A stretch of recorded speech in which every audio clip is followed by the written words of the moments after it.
Hi ho, good neighbors. It's Phil Russert, and this is Creatorcon Q&A episode 105. I don't know what happened there. Facebook went a little wonky. It crapped the bed, but whatever. It's a good start. Anyway, thanks for coming out tonight. It's the beginning of the week. I hope everybody's Monday went well, and I hope that the rest of the week goes fast for you, and everybody's doing well. Before we get into our guests tonight, which are really cool dudes, we're going to just read our sponsors, of course. Jason Meadows, owner of Knuckle Supper Studios, has launched his second Tales from Neurosville campaign, offering 3 new issues, 88 pages of full-color superhero action and fun for only $9. If you missed the first 3 issues, you can pick those up too. $15 total for all 6 issues. You're not going to find that anywhere. They're fun, entertaining comics with good writing and great art, similar to Astro City, but in the vein of those great indie comics from the 80s. There's no politics, no morals, just pure escapism. Comics the way comics were meant to be. And if you know Jason like I know him, yeah, there's no morals whatsoever. Now, in all seriousness, though, it's a great book. I read the new 3 issues. Very cleverly written. Great twists in there. Highly recommended. It's on Indiegogo right now. Please go check it out. And our next sponsor is Craven's Comic Books and Collectibles. They buy, sell, and trade a wide variety of various collectibles, including comic books, trading cards, action figures, and much more. They have a weekly live show that airs every Sunday at 9 p.m. Eastern Standard Time on their Facebook page, and that's facebook.com/Craven's Comics. Their live show features tons of high-end comic books, including slabs, key issues, signed books, stackers, and many of the other sought-after issues. Additionally, they offer CGC submission services, comic book cleaning, pressing and restoration, supplies, and much more. Also, if you're looking to sell your comics or collectibles, whether it's a single issue or a whole collection, they've got you covered. They can sell piece by piece via consignment, or they can buy your collection outright. Oh, wow, that just flipped on me. All my tech is going to crap. Anyway, they can help sell you outright. You can go to their website at www.cravenscomics.com. That's Kravens comics.com. Cravens Comics for the comics you crave. Technology hates me tonight, people. Lucky for our guests. Anyway, so tonight's guests are really cool dudes. I was a guest on their podcast not long ago promoting, and I have to be honest with you, if you haven't been catching the podcast, you really should, because they're really good at what they do. It was the best show that I was a guest on. They really care about their guests. They do their research. They care to have you talk and listen. They don't use it as a platform to promote themselves. They're really great at what they do, and they're really cool guys. But they're also indie comic creators, and they have a really, really good book, Forbidden Rude Awakening, book 2 of 6, and it's out right now on Kickstarter, and we're going to talk about it. So, the best, I'm offended. You're a different style show, okay, Mark? Don't worry about it, all right, Mark? I'll stroke your ego. I'll stroke your ego later. But anyway, so without further ado, our guests tonight are Jorge and Sam, and they have the Forbidden Rude Awakening, book 2 of 6. They are the, part of the creative team. And, of course, they have CATCHDACRAZE, which is their YouTube podcast that they co-host on. And I'm glad to have them on. They're great guys, Jorge and Sam. Hey, what's going on, Phil? How are you, bud? Yeah, I'm sorry for that shaky beginning. Technology is really crapped. I don't know what the hell happened, man. Facebook, when you do the countdown, it sped up, and then it slowed down, and then it stopped, and you see my face. I'm like, what the hell's going on? It's all good, man. It's all good. It must be your magnetic personality. Must be. How are things, man? Couldn't be better. It's been great, man. How about you? You guys doing all right? Excellent. Doing great. Sir. Doing great. We're glad to finally be on your show, buddy. Yeah, man. I appreciate it, and I was looking forward to talking to you guys. You're really cool dudes, and you have a passion that comes out for what you do, and you just really, you're meticulous in what you do. So kudos to you. Thank you, sir. Thank you. You made Mark jealous at the beginning of the show. Mark Torres. He went racial. He did. Right off the bat. Right off the bat. Racial. I mean, I think he's whispering cracker right now, and I'm offended. You know what, Mark? He even, he did the phonetic spelling of the name. Listen, Mark, you just brought me back to like third grade. All right, that's what used to happen to me in third grade every day of my life. Yes. The last time I called someone named Jorge George, they claimed I was too white, so I can't win. But by the way, I'm Irish, so I'm white or I'm red. It depends on. I'm either red when I'm angry, drunk, embarrassed. Actually, I don't drink and I'm not embarrassed often. So just when I'm angry, and that's usually most of the time. Oh, that's great. If we're starting off this way, it's going to be great. Michael's here. Oh, another one. Michael Sabatino. What's going on, Mike? Yeah. So listen, you guys, you got a lot going on, and I really respect the hustle. So let's start with Jorge. Is that okay to call him Jorge? Mark? You can call me George. Let's right. make it easier for Mark. I'm sure he's like George. Which way do we go? Georgie, Porgy, the pie, all that. But go ahead. You don't get more of a Latino name than Mark. But anyway, actually, that's his nickname because usually everybody's gunning for him. But. So George, yes, sir. Tell us a little about your background and what got you into this industry. All right, yes. So my name is Jorge Medina. I'm the creator of Rust 5377 and The Adventures of Wonder Duck. And I actually started out. I really got into it back in 2003, I think it was, early 2000s, when I met Sam at the School of Visual Arts. I was always creating and writing and drawing and stuff like that, but I never took it seriously until I met this knucklehead at the School of Visual Arts, and he was like, "Hey, dude, you use Photoshop, and do you use 11 by 17 sheets of paper?" And I'm like, "What the hell is that?" I used to, I used to draw my comics in like 8.5 by 11 sheets of paper, fold them up, and call it a day. This guy's talking about programs and coloring. I was like, if it don't have lines on it, I don't know what the hell you're talking about. Loosely, man, loosely. He's like, my name. I'm like, my name is Jorge, bro. I don't know what you're talking about.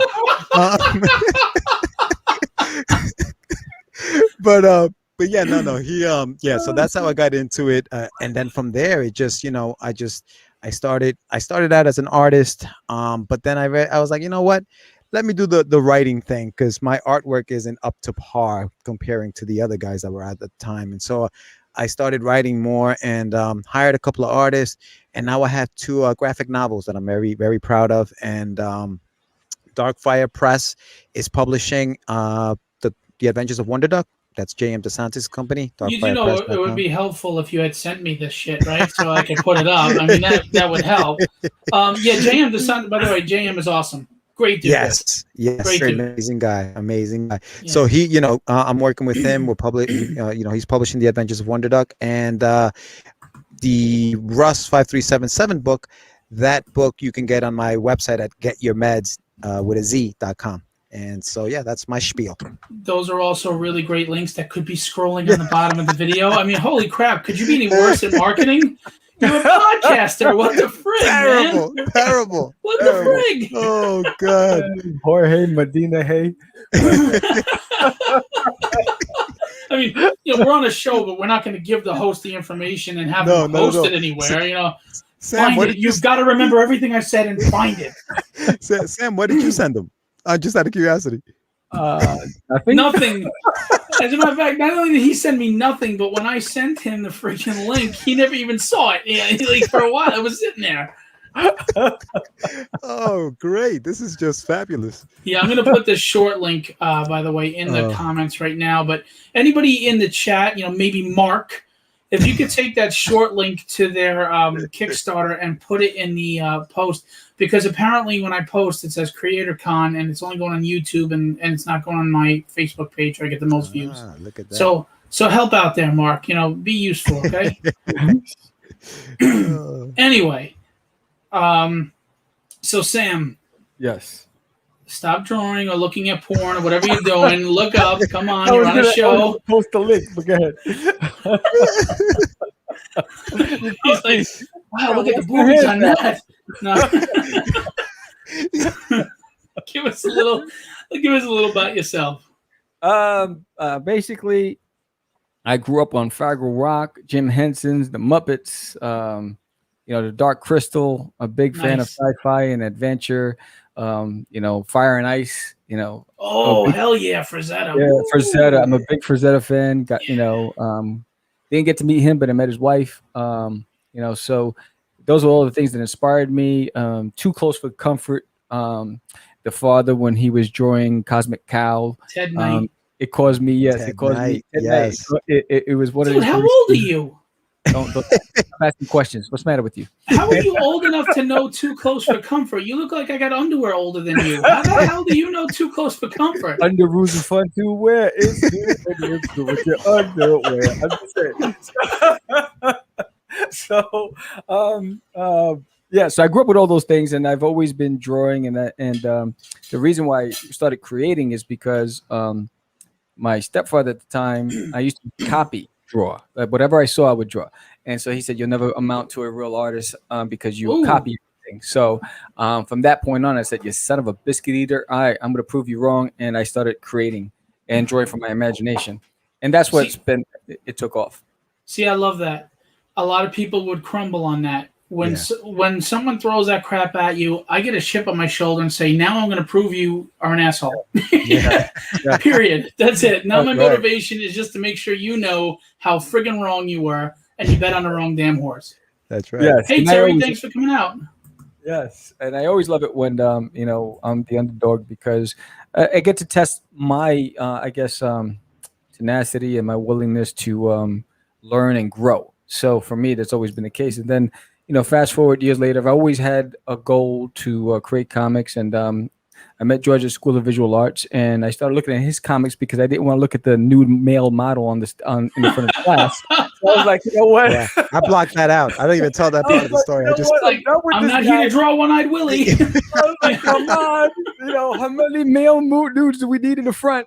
I was like, yo, let me see a comic book. And so then we started talking. I was like, look, I got crazy comics, which is something that I've been developing on my own. I worked with a couple of other guys, and I was like, yo, you want to get down? And I liked his concept for Rush 5377. And that's what we did. We worked on that. He worked on Rush 5377. I was working on Cosmic Wars at the time. And then we pitched our souls to Michael Carbonero at Big Apple Comic Con, and he gave us a shot at Big Apple and gave us a free table. And that was our debut come out party was at the Big Apple at the New Yorker Hotel. Yeah, you guys are where? Were you? You're in Brooklyn? I'm in Westchester County. He's in Westchester. I'm in Jersey. So what? You're not coming to my show on August 28th? What the hell? I don't know. I know. You know what? We're done with this shit, man. I mean, I'm in California, Phil. I'm in California. I'm in Zimbabwe. I know there's no Zimbabwe, Brooklyn. God damn it! My canoe won't make it that far. Pyramid Graphics graphic novel says George Sammy. What's up? Yes, that's Jerry Winsborough. Very nice guy, man. Brian Rose says we all have to learn by copying what we see. Just means we are trying to learn, and I agree with that. Every artist started there, so whatever. People always talk out of their ass, but usually doesn't smell good, if you know what I mean. Yeah, that's right. So, I mean, there's that saying, a-holes, opinions are like a-holes, everybody has one. I always add, and most of them stink. Yeah, So, true. There you go. Very true. Amen. So you guys met up, and you decided to become one to twin powers activate, and, you get your stuff together. I don't know who forms water, but I do know this. Where did the bucket come from? And when the one turns into an elephant and snorts the water, that's really freaking gross. But that's me overthinking the Super Friends. But just a tad there. Just a little bit. So, I mean, I think that's awesome. When did you guys start Catch the Craze? When did you start that, and how did that come about? Did you guys just sit down and say, "Hey, we want to share our passion with the world"? I went to a pod camp, which was also at the New Yorker Hotel. It was the introduction to anybody, because podcasting wasn't a big thing. It was usually done by cooking shows at that time. And so I went to a pod camp at the New Yorker Hotel, and then I was on Comic Geek Speak. And they were the first comic podcasters, at least I can remember. It was them and iFanboy Radio. And so I was like, yo, George, we can do this. I said, we're meeting so many people. I said, we need to have our own platform. And so I ran over to Sam Ash Got a mixer, got some mics. This man is dropping the oldies. Damn, I'm feeling old. Sam He said Sam Ash. If he would have said the Wiz, that would have been. Nobody beats the Wiz. Nobody beats That the would have Wiz. been. Man, I got a Wiz story for you. I'll tell you later. No, it's not an innuendo for peeing. I have a Wiz story for you later. Remind me later. But go ahead. Yes, I ran to Sam Ash. I grabbed the guy. I said, "Look, I want to do a podcast. I need a mixer. I need mics." I said, "Hook me up." And so he gave me the stuff. And then we didn't have webcams. We had camcorders. And so we started doing our podcast. It was all audio at first, and then we would do video at conventions. So we would interview a lot of creators, and we interviewed a lot of people. We had Brian Polito on the show. We had a lot of different people. So it was it was fun. It was great. So that was the beginning of it. George, I remember when George came over, the mics were set up. He was like, "Oh man, it's on." And then we started doing skits. So we had like Books with John. We had the Dark Corner. We had jingles. It was just fun. That is cool, man. And who came up with the idea of the skits? We did. We, every together. Yeah, everybody. Because behind the scenes, George was telling me he's the brains behind everything. in the brain. Was a genius. I'm starting trouble. John Ottinger, in his traditional hello, is a smile. Yeah, there he is. What's going on, John? He's a great creator. If you don't know John. Yes. Oh my God. It's awesome. Yeah. Is that Sam Ash still on Queens Boulevard, by the way? There's one here in Paramus, New Jersey. Oh, really? They're still open? Yeah. Oh, wow. I actually got my Roadcaster Pro from them in Paramus. I have to go see if they're still over there on Queens Boulevard. I haven't been there in ages, man. Guitar Center started taking over. Guitar Center, right? Yeah. Like I said, I'm a drummer, so I used to go in there and just screw around on the electric kit and stuff, because when I lived in an apartment, nobody was having that. True. Actually, that opening is cool, man. I didn't realize that you did that. Yeah, it's one of my songs from my album. I have vocals on it that I took out because nobody needs to, hear that. And I play the drums on it. So this is great. You guys got together. You did your podcast. When does your podcast air? You pre-record it? Yeah, we pre-record the shows and we air them on Friday. So every Friday, 9 a.m., Sammy's posting those bad boys up. We also do just fillers in between. Sam's usually doing segments called, one is called The Craze in 10 or Less, and the other one is What's in the Box, where he just kind of reviews and any comics that he gets in the mail or goes to the comic book shop or whatever. So when you get your pledges, you're going to do that for me? There you go. Absolutely. What's in the box? See that? Boom, done. In fact, I got 3 packages in the mail from campaigns that I backed that I haven't opened yet, and they're going to be featured on What's in the Box. Get to it. I'm moving to Texas. Man. Oh yeah. He's on the move. You're moving to Texas? I'm moving to Texas in a few weeks. Just so he doesn't do your show, Phil. Just so he doesn't do your show. He's moving to so your next unboxing is going to be your house. Your apartment. These are my underoos, Transformers. Yeah. So my house is a mess right now. There's a lot of packing going on right now. Yeah, that's why it's a mess. All right, so Carlos Refer says, "Hi, folks. Don't know who you are, but I'm here to learn. So, in traditional WWF or E fashion, oh, you didn't know? Your ass better call somebody." Can you smell what the cooking? Oh, that's great. So, your podcast, is it strictly comic books, or do you go venture into pop culture? Other pop culture mediums? Everything. We've had rappers on, we have musicians, we had sculptors, we had cosplay, we had actors and actresses on the show. Puppeteers. So anybody who's basically a creative that's working to make something of their lives and their career, we get them on the show. Fantastic. Yeah. Is there any guest you've ever had that you were kind of intimidated or worried about, interviewing, like you were nervous? Yeah, this guy named Phil Russert. Yeah, Phil Russert. I was very, very intimidated. Guy that comes big in here mouth, with a book. fat bastard. Guy comes in here with a book called Tragedy about some assassin. I was like, what? Nah, this guy's dangerous. I don't think that we've had. Have you had anybody? I don't think I've ever felt nervous. When we first launched it, because we had Neil Adams on our show. We had nice. Oh, this was back in the days, though. Yes, back in the days when we had, we had Michael Oeming. So back then, we were newbies and we were learning. I couldn't believe they wanted to come on. I was like, Yeah, what, I got a do you Neil wanna come Adams on? story for you too. Sure. Oh. We'll talk later. Yeah, so in the beginning we were one I screwed up on that I'll never forgive myself for is I choked when I had an opportunity to interview Stan Lee. So that was the only one that I regret. Now you can't leave it at that. What the hell happened? It was why am I going to smack you? By the way, it was New York Comic Con. I was able to get him to go and interview him. I was in line, and then I just got offline because for some reason I started losing my eyesight and I started getting a headache. And I'm like, is it the nerves? What the hell? No, it's called a Snickers. You needed a freaking Snickers, man. You were low blood sugar. Yeah, just don't go all Betty White. Get a freaking Snickers and you interview Stan Lee. I don't care if you diarrhea your pants. You interview Stan Lee. No, don't make me feel bad. I already felt bad. What the hell is the matter with bad. you? Huh? No, keep going. That was terrible. My goal, my dream is Todd McFarlane. So if I could get Todd McFarlane, yeah, Michael just said that. Yeah, you know, I'm gonna tell you now. I have his contact. Oh man. Yeah, and I have friends of friends.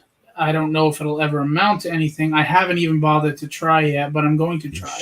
You should. And if I do, a co-host. If I do, no, I was about to say if I do, I'd be happy to either have you on a co-host or try to get him to do your show too. But he might not even answer me or say, you know, who's this asshole? I don't know, but you know, he's the only guy for me on my list that I have to make sure no matter what I do, you don't go low blood sugar and get off the line. You can't. You can't. You have to go the way. Bro. That's why it's vodka time. Look at this. Look at this mofo. I got Todd. Well, anybody could get him at a con walking up to him. I mean, shit, I could walk up to his table with a mic and go, "Can I talk to you for 5 minutes?" No, this is when you need the guy from the Apollo with the cane to come on stage. Just pull him off. That's the Sandman. He does a little scat dance. Puts your ass, pulls you out. And the crowd is doing this the whole time. Get him out. By the way, one of my sponsors that I mentioned before, Jason Meadows, Sup Fellas. See, he's down like that. It's not what's up, fellas. It's sup. Sup. And not fellows, fellas. He's not a cracker. He's not a cracker like me. You know, it's sup. Awesome. So, if you had Stan Lee on, would you have asked him if he liked comics? No, I wouldn't ask him any of that stuff. Is there any relation to Jim Lee? Imagine that would be that backslap. Incredible. You'd be famous. Stan Lee backslaps some interviewer. Oh man! No, I wouldn't watch that face. You would if he didn't wash his hands after taking a crap. And I know some people that do that. Anyway. I'll give you the rundown later. Yeah, the rest of you, you're on your own. To talk about. Yeah, this show's gonna be about the next 10 minutes, and then we're off because we gotta talk to you about some other stuff. Yeah. Oh man. I told you my show is like just a sit down chat, man, and everybody gets involved. Some of these shows get kind of stuffy. I mean, no disrespect to anyone, but some of these shows they look pretty. I mean, I'm a garage band here, but they look pretty, but they're kind of stuffy and boring. Let's have some freaking fun. Yeah. Oh, this is fun, man. This is fun. We're doing it. All right, so you guys got the podcast going. You're rocking it. Like I said at the beginning of the show, I really like the way you guys run your show and treat your guests, and I was grateful and appreciative as a guest. And in all seriousness, Mark is always great to me too, but those are pre-recorded shows. I'm talking about a live video show on the internet, you know. But Mark is awesome too, and I'm not just stroking his ego so he doesn't go cry in a corner, but you know, it's true. But you guys, like for tragedy, you guys are awesome. But that's not all you got going on. I mean, you guys got a lot of stuff, you know, going on. As you said, you have your own things, but you also have your passion project together. Before we get to the Kickstarter page, it is a campaign right now. What's that? That's the crazies. Yeah, exactly. So before we get into the page and look at the page, whoever wants to start, tell us where this started, who the idea is, the inspiration, and go from there. Talking about crazies? Well, in this case, we're talking about Forbidden. I mean, that's Okay, yeah. So Forbidden, I created over nearly 2 decades ago, and I wrote it when you were at Sam Ash and going to Kinko's. Yes. And I wrote it. I started out with a character named the character named Sin, and from the name of the character, I started asking myself questions. Why is his name Sin? That can't be his birth name. What is his birth name, and how did he get the name Sin? And I started working my way backwards. And so it started off with it ended up with him doing the the worst thing he can do is, spilling blood against his own family, and breaking his father's heart. And that's how he got the name Sin, because he committed the ultimate sin. And so what was it about? What did he risk? Why did he felt that he had to actually do this? And it was because the family has been cursed for centuries. So centuries ago, there was a race of people that walked the surface of the earth, and they were broken up into three components. There were hunters, there were soldiers, and there were farmers. The group of hunters went into a forest they weren't supposed to. So they were attacked. One made it out. And by nightfall, the creature shows up and says, "Give us back who desecrated our land, and no harm will come to you." They chose not to. So by morning, they all started burning from the sun. So they went underground, never to be seen again. Centuries later, fast forward to today, the world has evolved, and so has the creatures, in the form of David Hunter, who's a billionaire whose goal is to dominate the globe. But prophecy says that his plans will be thwarted at the hands of the son of Vox if he's risen from the caverns. And this is where issue 0 took place, which we launched on Indiegogo a few months ago, where the son challenges the father. Father, how do you know that this curse still exists? We've been down here for centuries. The father locks his son up. The son, with the aid of a love interest, escapes and spills blood to escape. And where this issue takes off, which is now on Kickstarter, it's where you'll learn what happened. Did they actually escape? Did they get to the surface? What's waiting for them on the surface? And so the descendants of the creatures, which is led by a demon named Nokron, they've been alerted that the son of Vox has risen. So they must make sure that they stop him before he thwarts their plans. See, that's a very involved, with a lot of twists and turns going already just in your synopsis. Were there any inspirations for this creation, or did it just come to you? I mean, and it evolved as you started writing? When I create, the characters talk to me, and George and I have spoken about it. So I become the characters.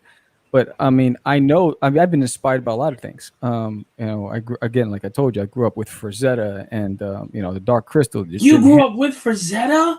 Oh, sorry. So for me, did he sign your underoos? but this story itself, the character spoke to me, and it just evolved. And we launched it in 2006, and we got a lot of great critic reviews from Newsarama to Broken Frontier. I was getting a lot of good feedback, and we were building a nice fan base. And at that time, I only did 2 issues. But then I left comics and I left podcasting for 10 years. And I came back. And I finished the entire series. It's a 6-part miniseries, which is about 168 pages. It's a graphic novel. And ready to reintroduce it to everybody. And issue 0 was successfully launched on Indiegogo. Issue 1, which we launched on Kickstarter, we were funded in 2 hours, which was, I'm telling you right now, I was like, George, am I seeing things? So we're excited, and we were just at ZoloCon in Bucks County, PA, and we had a great reception for the book for issue 0. So we're excited to try to get it into as many hands as possible. Now, can we get into why you had a hiatus, or is that not? We don't want to talk about that. No, we can. I'm very honest. At that time, we were young. You spilled some blood, right? Yeah. He was in jail for 10 years. You went underground. Yeah, I was in a Pakistani jail. But no. So what happened was, at that time, I was funding everything So I was working full time and taking my check and putting it back into the comics, and it was really putting a dent on my relationship with my wife. And then we were always on the road. We were doing like 14, 16 Comic Cons a year. And not only that, but I was a marketing psycho where we were getting on radio, on television, on newspapers. We were doing interviews nonstop. It's a lot of work. And it was a lot of work. And so it was my wife never saw me. And so it got to the point where, and then we were almost optioned with Disney and with Warner Brothers for a book I did called Disneyland on My Toilet. That didn't go through because the networks changed leadership, and so that was a downer for me. And then it was just that one last show that I did at Pittsburgh Comic Con. It was a dud, and then my wife and we had that heart to heart talk, and she's like, you have to pick which one, and she was right. We were killing, our bank account, and it was she would never see me, and so see, my wife would be happy if she never saw me. I mean, she'd be like, "Yeah, go make a comic, go buy."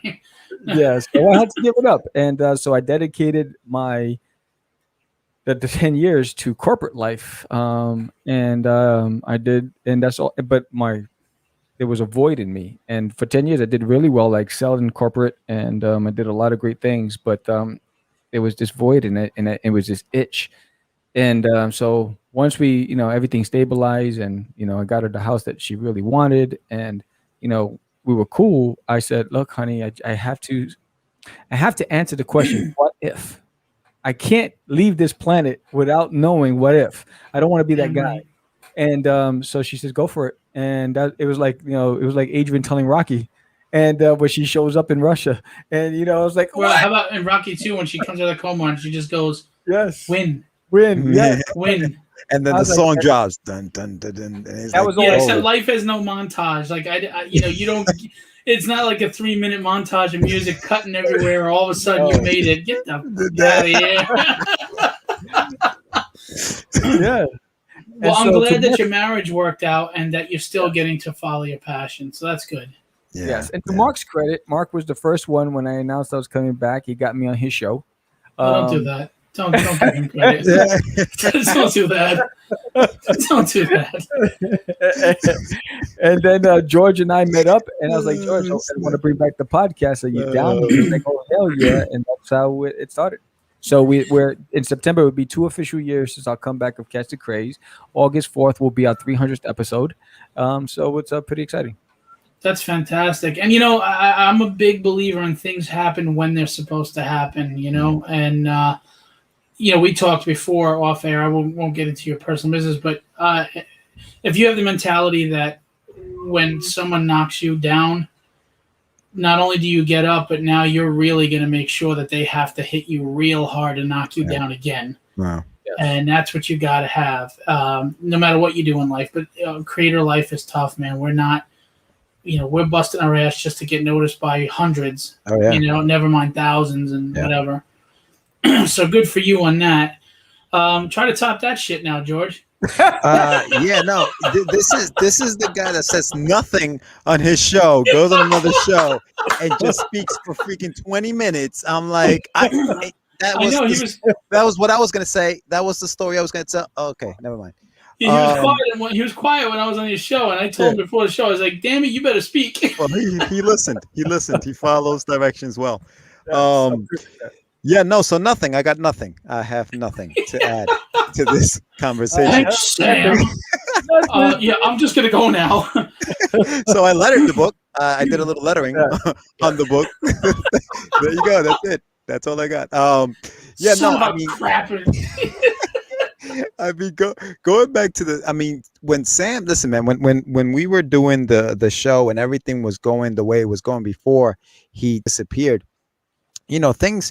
things were going, we were like, oh, we're about to do this, we're about to do that. And then when you mentioned that the whole optioning and things just started like just deteriorating little by little, man. Like just doors started closing little by little, and all of a sudden, boom, Sam was gone. And I remember we used to do a lot of shows back in the days. We did tons of, we talked about the Big Apple, we did tons of Big Apple shows. And, we always had these, I'm going to say elaborate, just displays, right? For the times. We had these big, like 6-foot freaking cutouts of our characters that we would put in front of the table. So we looked like we had made it, man. People were like, holy shit, these guys are fucking awesome. When Sam left, I had one of those stand-ups, which was the Cosmic Gorf character that he had. And my sister was moving, and I had kept everything in the basement. And they were like, "Dude, what do you want to do with this stuff? Because we're about to throw it out. Do you want it or what?" And I was like, "Holy shit, that's Cosmic Gorf." I was like, "You know what? Let me see what Sam's up to. Let me see what's going on." Now, I didn't know that Sam was planning a comeback. Like, all he posted was freaking workout videos. I'm like, this guy's a freaking gym rat now. What the fuck is going on? He's over here posting pictures of his muscles. Oh, I do all the time. Food, pick up the food, 1 rep, 2 reps, 3 reps. Oh, I'm sorry. 1, 2, 2. Yo, pear shape is in, man. Pear shape. It's a shape. I worked hard at this figure. It's a shape. Well, what do you want a 6-pack for when you can tap the keg? Seriously. Oh, so I ended up reaching out to Sam, like, "Dude, I got this this cutout. Do you want it?" He's like, "Yeah, dude, bring it by." So, and then he still had his studio up there, which I was surprised by, because I was like, "Oh shit." And the comeback was on, man. The comeback was on. And one of the first stories, and I always loved the story of Forbidden, because I just thought it was almost I mean, yeah, it's unique, but it's also very Shakespearean, right? It's like, it's that whole father against son thing, right? Like, that's something that it's timeless. So I was like, "Dude, when are you going to finish that?" And then Sam just went in, started writing the rest of the story, because at the time he only had 2 issues, wrote the rest of the story, hired an artist to do to finish the book. And then I took on the lettering duties again. And here we are. We're issue 1. The whole book is lettered. At this point, we're just trying to get it colored. So we have the first issue colored. Yeah, no, we have a colorist. But this campaign is really to finish the graphic novel. Yeah, right. Yeah, and then and that's what. Here we are. Yeah. So the first. I love stuff like that. Colored. Yeah. I love hearing stuff like this, man. The comeback. Everybody roots for the comeback. So we're gonna get into the page and campaign, and we're gonna help the comeback, right? Don't call it a comeback. You gotta sit there and you gotta click back this project, right? Right. Because I'm gonna Irish guilt the hell out of all of you mofos if you don't click it. I think it sounds like a unique story, which I think is great. And in all seriousness, this is what I try to tell everybody that's in the audience and whoever watches this after. We keep complaining about what the big publishers are putting out, but then we're not putting our money into the indie community. I understand money's not easy, but you'll go buy the next piece of crap comic every Wednesday at the comic store, get disappointed, hoping that the next one will be better, when you could be putting that money into the indie industry and helping it grow. Right. And that's not just one creator. We need to invest money in the indie industry for it to grow. And the more money you put towards creators like these guys, they can hire high-quality artists, right, high-quality editors, high-quality letterers, because she told me you suck. And no, I'm kidding. I'm kidding. And you're going to get better quality because, if you look at an indie book and you're like, "Oh, why does that look like that?" Because they couldn't afford better, no offense, but so true. You have to invest, guys. We have to invest. Hey, Ben Jukal, how are you? I have your covers for you, my friend. All right. So we have to support indie guys. It's not enough to just say, "Oh, that looks great. I'm going to pledge. I promise. Oh, I forgot." Go pledge. Cut the crap. Cut the crap. Go pledge. I mean, what do you spend? $40 on cigarettes, $20, $50 on whiskey just to get away from your family's driving you nuts. I mean, you're burning that all away. That money is being burned. Here you're investing in something that can grow. What if they're the next big thing? And you're on the ground floor? Yeah, exactly. So that's my pitch right now. But we're gonna go into the Kickstarter. Nice. And if you want, I can enlarge the screen, even though everybody wants to see my handsome face, and we can do the trailer. Would you like to do that? Sure. Yeah, let's do the trailer. All right. Let's do this.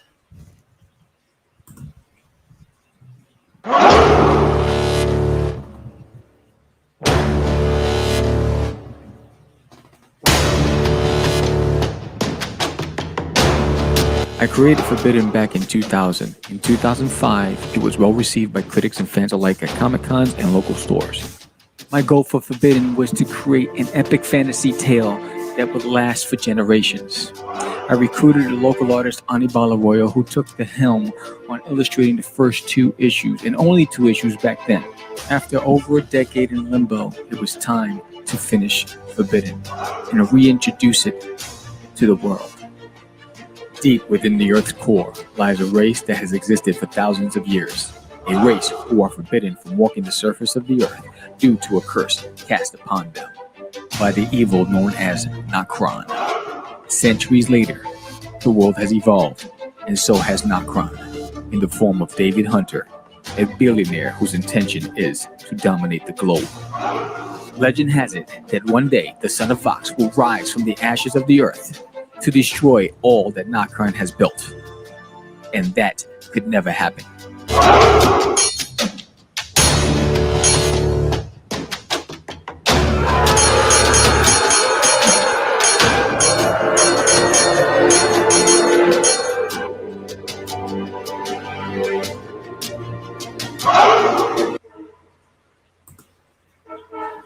Nice.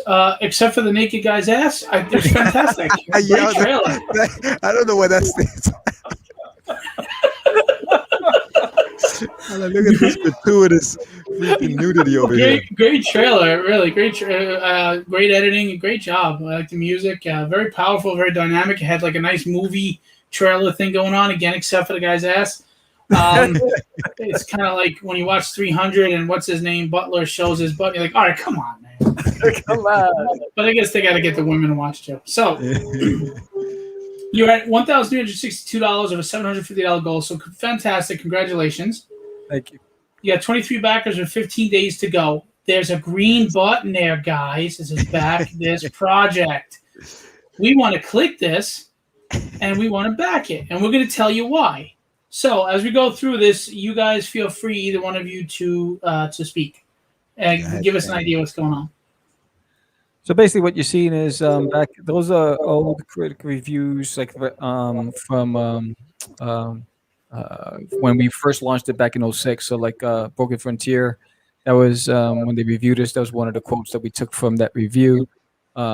The quote below the logo is a backer from Indiegogo that received the first issue, and so I just put that in the quote. I left his name, omitted his name, but then you have the synopsis. The logo has changed from the original logo from 2 decades ago, so yeah. Then we just go into the synopsis from that point on. All right, cool. So we did talk about the synopsis. We can show this was from book 0. Yes. Yeah. Which you had said was out in 2006. No, this is the revamp. This is the revamp. This is the colored version. So in 2006, Okay. the black and white. And so this is the colored version. And I like the background border. Very cool. Nice graphics on the Kickstarter page. It's little things like that that make a difference. If you care about that, you care about putting the book right. Doing something good in the book. True, yes. yeah. And Anibal Arroyo is the interior artist. He's done a great job with it. And these are pages from book 1, which is book 2 of 6. So it's issue 1, book 2 of 6, because I started with 0. Gotcha. Yeah. Now, you guys are smart because you put in the dialogue in the pages. I know a lot of people will not back a Kickstarter just based on the art. They don't care how nice the pages look unless they know the writer can write. Because think about it. You don't want to, buy a pretty book and then you got writing that's like, really disappointing. Right. So, right. And then you've got covers. These are nice. Yeah, so those are the covers from issue 0. And so that's the main cover by Anibal Arroyo. The king cover with his hand in his face, I did. Nice. Nice. And you said he couldn't draw, George. What the hell, man? Yeah, well, Stop backing up. And my buddy David the Wolf Quiles, he did that cover. Beautiful art. I mean, he was a fantastic artist. Beautiful. And this is the cover for issue number 1. That was by Anibal Arroyo. And who does the colors?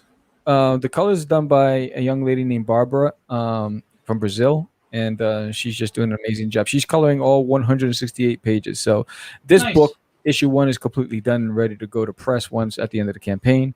So we're not worried about that. The entire series is lettered. We're just waiting for another 70 pages to be colored. So George did his job. Good, man. He wasn't I hanging did. out at Sam Ash screwing around. Yeah. He was doing the lettering. Sweet. I actually got some lettering done. I was standing out his window every day, like, "Are you done Yes, yet?" he was. Yes, he It's like, was. who's the guy in the tree with the binoculars, Daddy? Creepy Don't worry about motherfucker. him. Yeah. This is a variant cover that I did. He's wearing a Radio Shack shirt.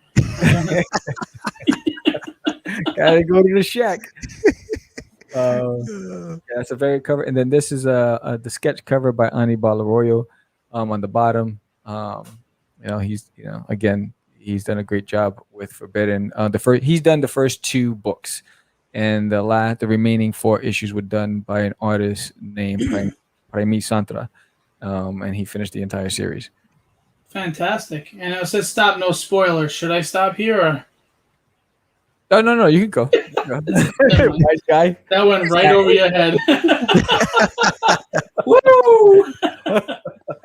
And this cover was only available on the first day for first day backers, and it's a variant cover that I did, and it came with the limited edition trading card, the race, and so that was for the day one pledgers only. So it's not even available as an add-on.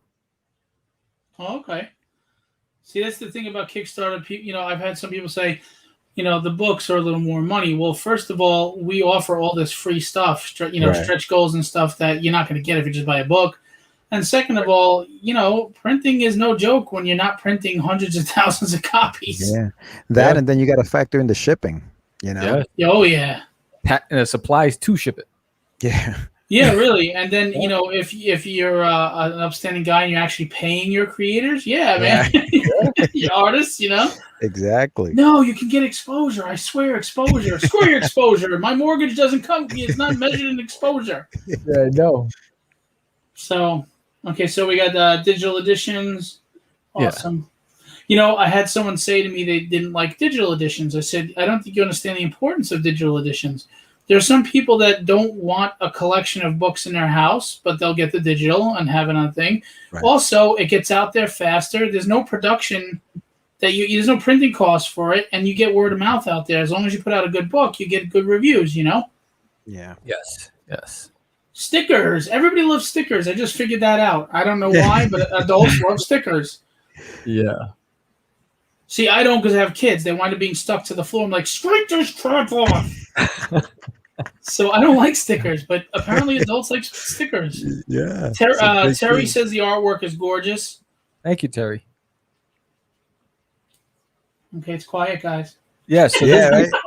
I'm sorry. My bad. Quiet. Excuse. This is basically just the tiers, the visual for the tiers. So that way, when you're looking at the reward levels, you can actually get the visuals for what is actually in the package. And so now, you do know nobody, even though we're going to go through the tiers written, nobody's going to read them right now on the show. So that's your cue to tell us what those rewards are. Yeah, George. Yeah. Oh, yeah, me. Because I put this thing together. Holy crap, you guys need marketing help. Who put this thing together? Me, that's who. So basically that's the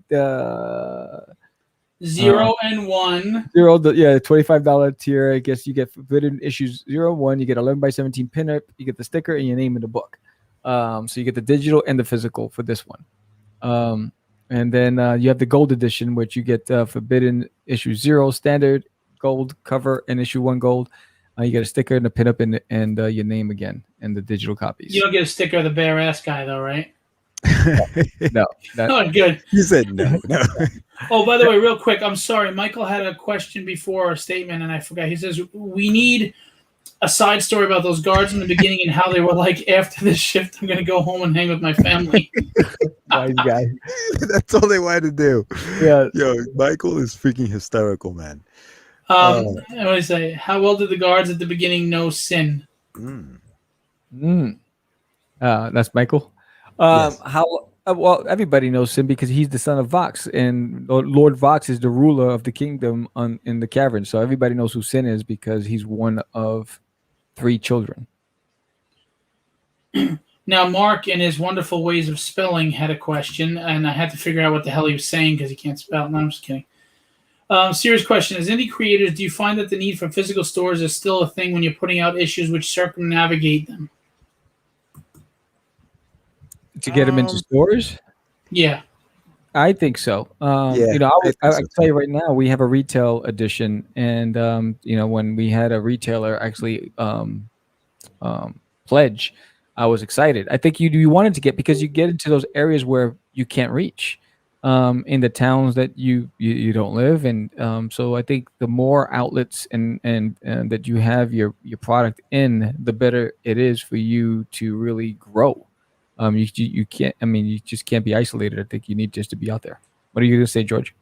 No, I agree. I think the stores are still needed. I think that we saw that even when the pandemic, when all of a sudden these stores were on the verge of closing down, there was a big push to keep them open. And it's because we still need to, you know, get these books into stores and have people come in and pick them up. I think there's something about, there are some people who still want a physical copy of the book to read it, you know, and without that, I mean, yeah, we can ship these things out via mail, you know, snail mail, all we want, but that's going to cost us a lot more money. If we can go into a store and you know, say, hey, listen, if I leave, you know, 15 copies here, you know, for this much, and cut deals with the local shops, I think it'll help both of us, you know, not just the indies, but also the stores.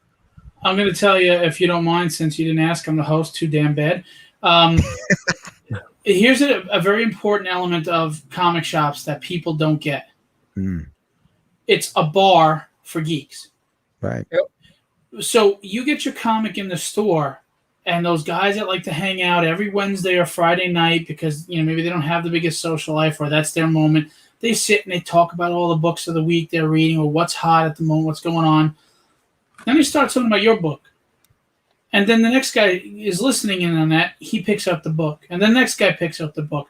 And then, you know what? This store keeps ordering more. And Diamond distributors start seeing that, you know, all right, there's a need for you. And maybe they talk to another local store in the area. And that's how you grow. But the fact is, it's a hangout place where people will word of mouth talk about what sucks and what's good. Absolutely. So if you're good, you want them talking about your book in that store when they're hanging out for 2 hours and driving the owner crazy. And he's like, Jesus Christ, just get out of here, please. Kiss the girl something. But anyway, I'm just kidding. So you also have this where you got the issue 0 and 1, the gold, the pinup, a bookmark, a sticker, a digital edition, and name. So you're really giving a lot of stuff here. Yes. Yeah. Who did the art for the sticker? Was that taken from... Trying to see where that was taken from, or was that art done for the sticker? That was done. No, that was done as when Anibal first started on the project, and he was taking my concepts and my character designs and drawing it in his style. Those were some of the early concepts, and I just made them into stickers. Yeah, that looks good, man. I really like that. And then you got the issues again, a sketch cover, a sketch card, pinup, and bookmark, stickers, digital edition, and name. And you give it a lot for the $75. So it's, you know, it's not like you're jacking up prices and not giving people their worth. And that doesn't even count. You know, I mean, you got stretch goals and all this stuff. You get a nice big bundle of stuff going on here.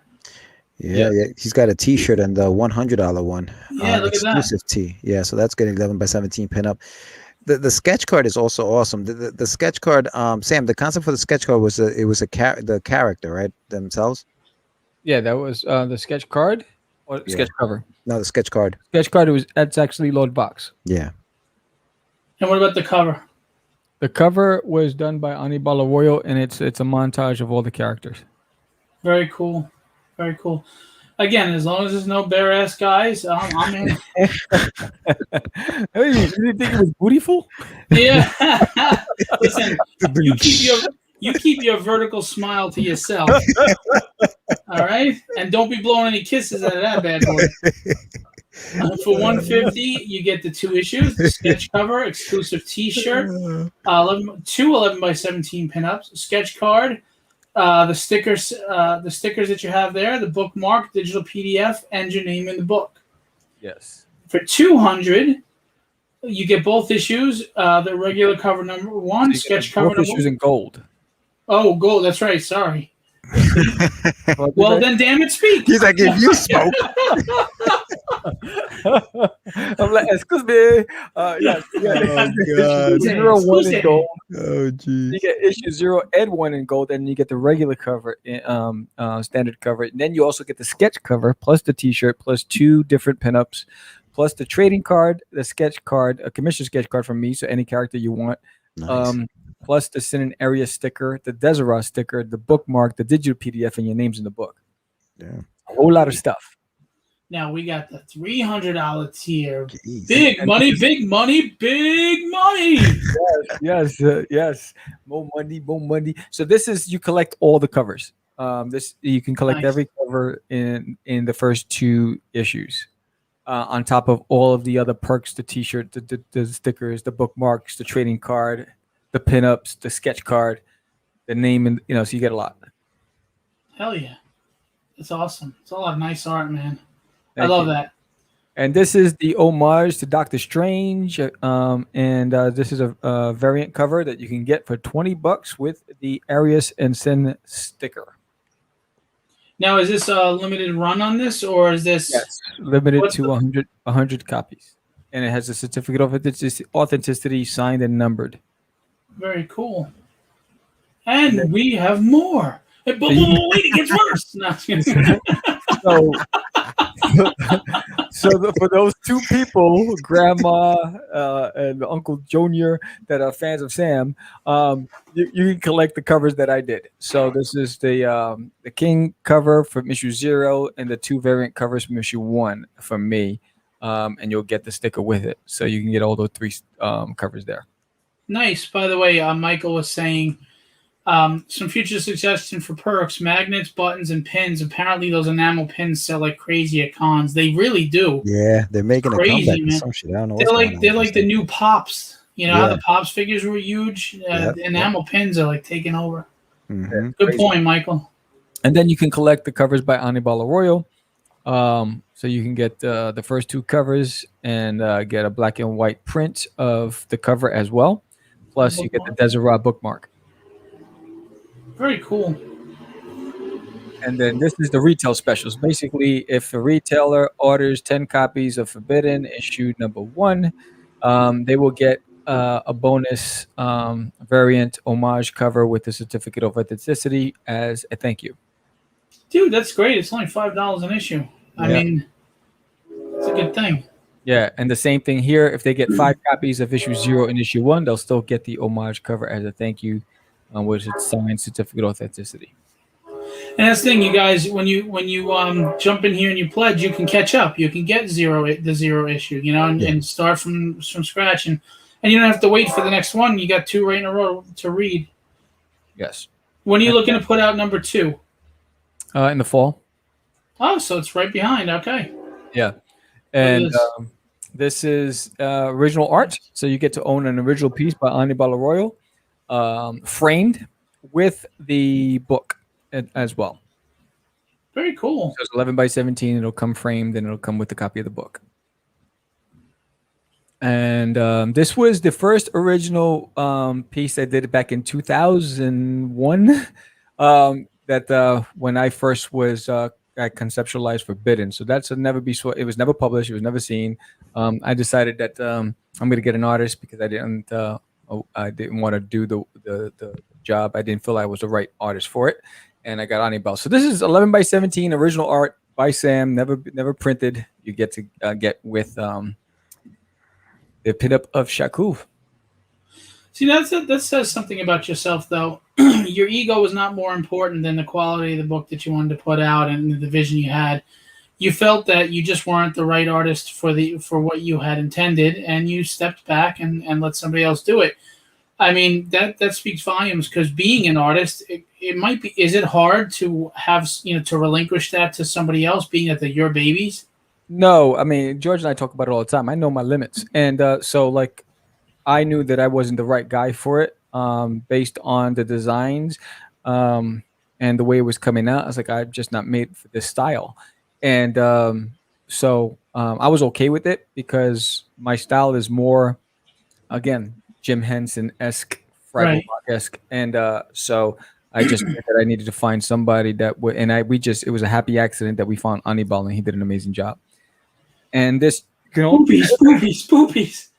Yeah, you can also own this original 11 by 17 penciled page by David Quiles, and you'll get the book with the actual cover. So that's also available. Very cool. And this one sold. That was by Anibal Arroyo. So that's one.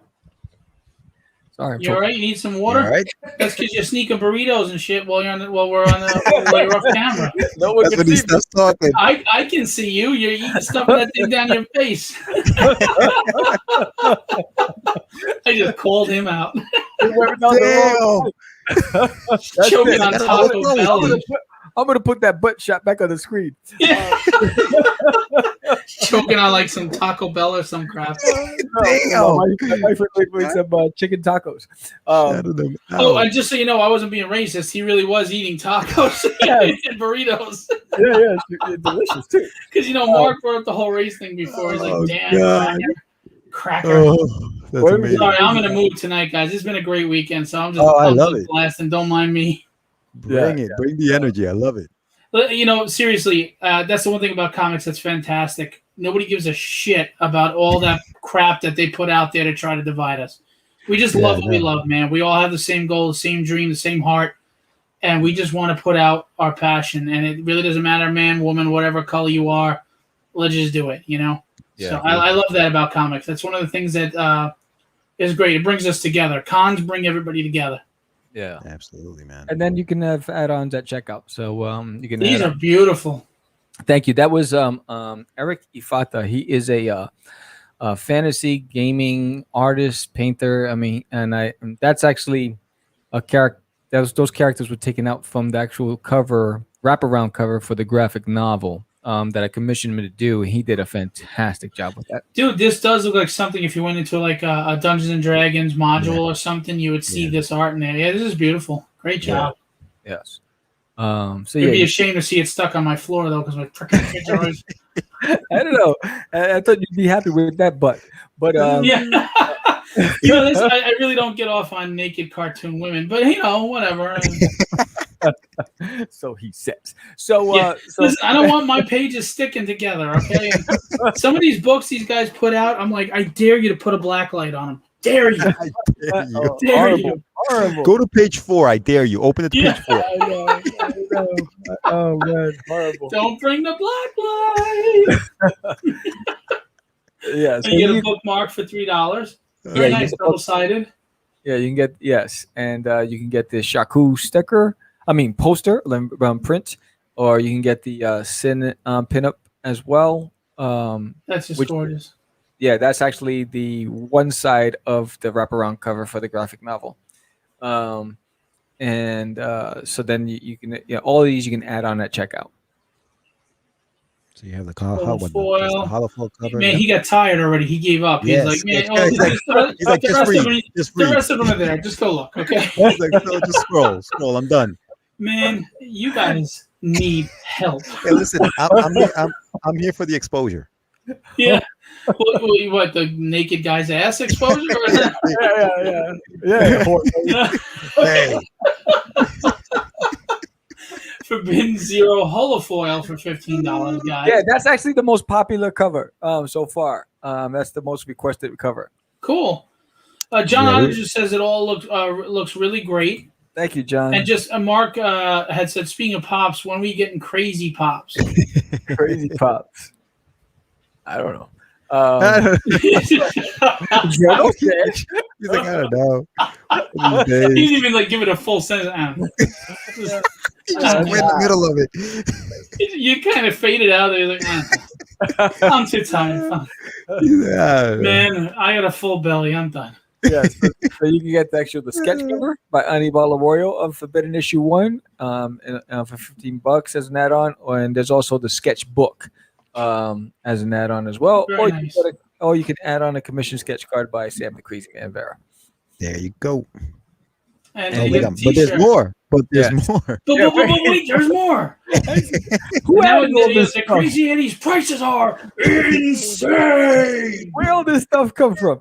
So yeah, It's you like can an get Etsy shop. It's beautiful. yes, if you like to rock out, go to a concert wearing this Forbidden T-shirt, you'll be the belle of the ball. So I love that ball. Because that's what every guy wants to be. yeah, I know, right? You look fancy. So It's like, Yeah, so I you get identify. Yeah, you get that T-shirt, and then you have the exclusive collector's card, which is the race card. It's called the race. And did you just play the race card? Yeah, he just played the race card. I didn't even know this. That's amazing. He just played the race card. Holy cow! Oh my god! You're like, I wish we never got on this show. Son of a bitch. This bastard. Oh man, and there's more. Look at this. Look at that. So we're trying to get to the 25 backer stretch goal. We were at 23 backers. Yeah. We're trying to get to 25, and then you'll get the pinup of the bad guy poster. And I was trying to read. So anybody who's listening, if you're into marketing and you'd like a job, Sam needs you. When I need you. His creation is like, the bad guy. The bad guy poster. We tried to unlock this bad boy for a week. So help us unlock this bad boy. Let's get the 25 backers. It's like, I got the key. It works. Listen, guys, somebody's got to get him to 25. Let's get him to 25. Come on, I'm going to back it. You guys can back it. So I'll get him to 24. One other person going to join in, get him to 25. Come on, let's go. And then maybe he'll freaking remember the name while we're at it.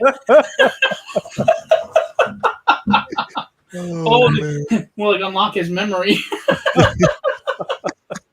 Here's the creative team. Yeah, right. That's for this issue. It's me and Anibal Arroyo. Look at them posing like you're trying to look all GQ and shit. Look at you. And look at him leaning over like, look at me. I'm Mr. Radio. Well, he's the one who he's posing for the butt shot. So was that the reference? No. I don't even know. I don't know. Yeah. So that's us. That's me, George, and Anibal Arroyo. And again, we met Anibal Arroyo at a Star Wars convention where we were tanking because we were at the wrong venue to promote our books. No offense, but it's a Star Wars convention. What did you not get? Yeah, is Darth Vader in this book somewhere? I had a book called Cosmic Wars. We thought we had a chance, not.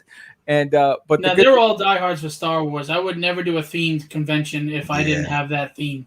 Yeah, I know. If you're not selling the Death Star or at least Spaceballs, maybe you can go to Spaceballs, but that's about it. Schwartz be with you. Yeah. So she was great.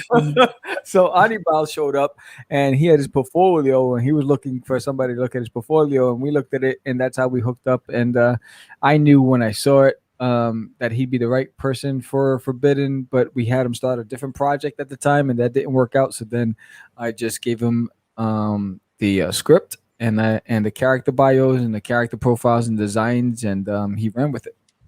He said, Michael said, Lord Vader, Lord Vox, same thing. Oh, snap. Close enough. Yeah, it was great. And then, like you said, you have contributing art by David, that last name, Eric Ifada, and Barbara Saraji. Yeah, Barbara Saraji is the colorist. She's fantastic. Yeah, because you couldn't remember her name before. You're like, oh, Barbara, she's from Brazil. I don't know what the hell. They have some. They all have unique names. I mean, David Quiles. How many Silvas are in Brazil, man? I mean, Jesus, there's more Silvas in Brazil than. See, this guy's snapping, but he couldn't even pronounce Quiles. He was going to say Quiles. Quiles. I would have gone with Quiles. He said David, whatever. Quiles. Yeah, I wasn't even going there because I can't win because Mark will be sitting there going, "I sound too white." If I say it in Latino, with a Latino accent or something, and if I make it sound white, well, then I sound white. So you put me in a no-win position, man. You're in a lose-lose situation right now, Phil. Quiles, this shit's funny. Quiles. David Quiles. Quiles. Quiles. All right. And then of course here, you got in writing, you've got what you are. The pledges and the tiers, and you can match them up with the what we went through as far as the graphics, so you don't get confused. But the best way not to get confused is to really just go right down to the bottom and spend $500 and get everything. And then you didn't get the wrong thing; you got everything. You got everything. There's no mistakes. Yeah. So Mark says the problem with the Star Wars convention is that Sam kept asking everyone who came to the table if they like Star Wars. All right, so here the reason why Mark is saying that is because he has to defend himself. I have a book called Cosmic Wars, and we're at Big Apple Comic Con, and it was and this young boy comes over, and he's like, "What's the book?" I said, "If you're a fan of Star Wars, you're gonna be a fan of Cosmic Wars and that stuff." Blah blah blah blah. And so he gives me this look, whatever, and he walks away. And then George's like, "Hey, that's Boba Fett, the young Boba Fett from Star Wars." And I'm like, oh, "I knew I recognized him." I was like, "Do you like Star Wars?" Do you like Star Wars? He's there doing signings at his table, and he came over because he was interested in the book. And He said, "Do you like Star Wars?" so, Do you know who that was? It's a good thing you didn't say Boba Fett sucks. The worst Dude, thing about that movie. I'm just telling you now, that's strike 2 at a convention. What the hell is wrong with you, brother? I did the same thing to what's her name? But Boys Don't Cry. What's her name? Hillary Swank. I didn't recognize her. And Yeah, she ain't Boys Don't Cry. She's the next Karate Kid. What are you talking about? you know, it's one of those things. I was like, "Hey, you look familiar. I just don't know where from." That is a right. You know, you're lucky I didn't know you and I wasn't there. I would have made that so much worse for you. I mean, so much worse. I would have been like, "No, that's the guy. That's the kid that you said can't act." You know, I would have said that out loud. You know. Imagine. He turned around like, "What?" And then he turned around and whooped your ass, Boba Fett style. Yeah, I wanted to do an ostrich and put my head in the sand. I was like, "Oh, jeez." Poor Sam. I tried not to make like eye Mark. contact with him anymore when I saw him at the event. I was like, "Go the other way, Sam. Go the other way." Oh man. He's going up to him. You don't by chance know Stan Lee, do you? Because I'd like to talk to him. So I'm just gonna pop this up here again for a minute. Let's get this back up to the top. All right, so $1,362, $750 goal, 23 backers, 15 days ago. I want to make this very clear. People don't understand how Kickstarter works. They look at that and they say, "Oh, he almost doubled his goal. He's gold and he's making money. Fantastic." He isn't making shit. All right, Kickstarter takes their percentage and it's high. He has to claim taxes on us at the end of the year. At least he's smart. He does. Otherwise, he's getting his ass nailed. Printing is expensive. Shipping is expensive, and shipping is in that dollar amount. That is not the money on the tiers. That includes whatever he charges for shipping. So if you pull out what he's spending on shipping, you pull out what he's spending on Gemini backers. If you pull out the Kickstarter fees, he's not making money. The rest, it's going to printing. Would you like to see book 2 or 3? I mean, it's technically issue 2, but it's book 3. It's issue 1, but book 2. Because it started with 0. No, I'm saying if they wanted to see another book, it would be. Yeah, you're not listening to me. You're like my wife. So this dude's zoned out. He's like, "Man, those tacos were good." But now I got a crap. They were tasty. So in all seriousness, if you want to see the series continue, artists aren't free. Printing isn't free. Paying letterers. I mean, especially when you're, guys like George. I mean, he's a prima donna. I mean, he wants like everything. Yeah, absolutely. You should see my page rate. Yeah. And seriously, it goes back to what I said before. We want to support the indie community, and by doing that, I hate to say this, but you have to support it financially. You have to flood the market with money for it to grow, or it will stay stagnant or fail. And these guys are putting their heart into this. They're working hard, and you got to support the comeback. And that's what your marketing should have been, Sam. Support the comeback. You should have put up the music. Let them sue you. Don't call it a comeback. Let them sue you. That's why we're on your show. What are they going to get? Yeah. You're getting pointers. Well, listen, I'm just telling you now, not one of you people listening, and we've had up to 20 people in this room, have not hit that back this project, and I'm very disappointed in you. He said, "I heard George's pay rate is $50 a page." Where'd you hear that from? Yeah. We talk about yeah, listen, I wish you a great deal of success. I want to see you just continue to grow. I am very happy for you that you made this comeback.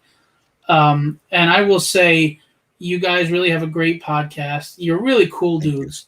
Thank you. Thanks, and sir. I really, even though you did what you did with Stan Lee, I still think you're a cool dude. But what the frig, man?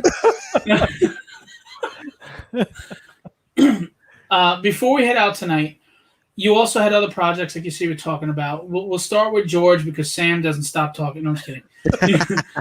Usually the quiet one. We'll start with George. Anything you want to plug, anything you want to say, including Forbidden, give you as much time as you want. Speak. Yeah, no, definitely head over to getyourmeds.com. That's where you'll get all of my books. Rust 5377, which is a graphic novel out right now. The Adventures of Wonder Duck is also on the website. You can also go to darkfirepress.com and get that.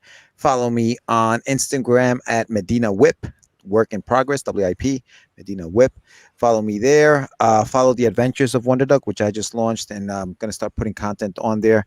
I'm going to have some stuff up on webtoons.com soon. I'll have some of my books up there as well.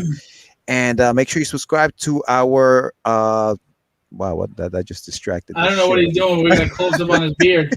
And you had crumbs in it, man. You had crumbs in your beard. Seriously, dude. You had sauce right down there. Sauce right there. But yeah, no, definitely go on the social networks. Follow me there. Go to Facebook. I'm on there as well. And subscribe to our Catch the Craze podcast. Make sure you subscribe to Catch the Craze and pledge to Forbidden. That's all I got. George, I also want to tell you, even after the show's over, drop every single link that you have in the chat.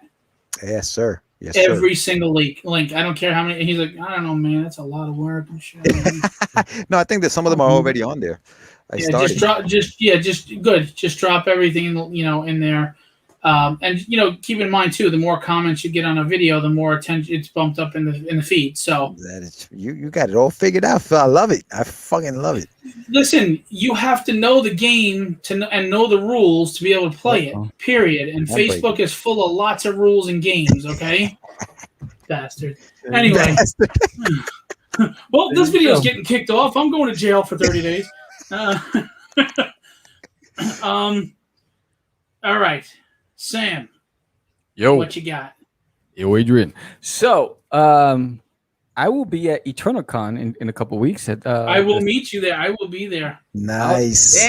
Outstanding. So, I'll be at Eternalcon, and I'll be promoting this bad boy, There's an Alien on My Toilet, the graphic novel. Here's your chance to get this. It was a hit at ZoloCon. It will be with me at it's my first project. So, I'll be there with that. So you go to Eternalcon, but not my show. Bastard. Anyway, why is it I'm putting links and it's not showing up on your chat? Because my chat, like I said, is coming off the YouTube, and your links are going on Facebook, where I'm getting more views. So don't worry about it. Okay, so Catch Crazies, I will also be. This will be on hand at ZoloCon. I mean at Eternalcon, and issues 1, 2, and 3 I'll have available. So anybody who didn't back our campaigns, who's going to be at Eternalcon, you can get these as well. And I will be there with Forbidden issue 0, so you can get your copies. Awesome. And then at that time, the campaign will be over. But you can catch me on crazycomics.com. That's with 2 E's and not a Y. And hashtag, I'm on all social media at Catch the Craze. That's with a DA, not a THE. So, and that's why I said Catch the Craze, so people know. Because I gotta go gangsta, yo. There you go. Yes, Catch the Craze. I'm everywhere, and again, please pledge. I appreciate it. You're going to enjoy the book. It's a really good story. It has a lot of heart, and give this show a thumbs up. I mean, thank you, Phil, for having us on. He's a cool cat, funny as hell. And so we truly appreciate being on your show. We some old motherfuckers when we call each other cats. He's a cool cat. I was about to do like some ham bone and shit. You remember the Jeffersons like ham bone, like slapping his knee and shit? As long as we're not saying daddy-o, we're good. Old white guys say like, "Oh, we're in a pickle." Yeah. It's a fine mess you got us into, Wally. Yeah. I mean, we don't even call it a freaking hot air balloon. We call it a dirigible. Or a blimp. We don't call it a blimp. It's a dirigible. It's like dirigible. What the dirigible? You guys cast me out. Awesome. Yeah, I'm gonna see you at Eternal Con, and I'm not gonna hold it against you that you're like totally blowing off my show, you bastard. But no, I'll be in Texas by then. See that shit? How convenient. Yeah. I bet you he'll be hiding his house with the lights off. And I'm telling you. Is he still out there? Yeah. Put boxes all in front of the freaking. Just do something. Oh, that's great. But George won't be. He's in Westchester. I'm in Westchester. Yeah, I'm in Westchester. Yeah, I'm in Westchester, Africa. Man, Yeah. Westchester. Too far. You know, Hey, the fact that George surprised me at ZoloCon in Bucks County, PA, I was surprised. You never know. I'm just busting your chops. Hey, listen, Phil, you never know where I'll show up. Is that a threat? He's probably at your back door right now. I'm outside right now. Answer the door. Who's at the window? It's somebody named Jorge. Phil, I just got off that train that just passed by. Yeah. Listen, I can't do nothing about that damn thing. It's like 90 freaking degrees in this house. I have to open the windows. I got a fan on. And here comes this son of a bitch train every night. And I'm telling you, these dudes, they lean on that shit because they're keeping it. They're like, if I got to be up all night, you motherfuckers got to be up all night too. Boo!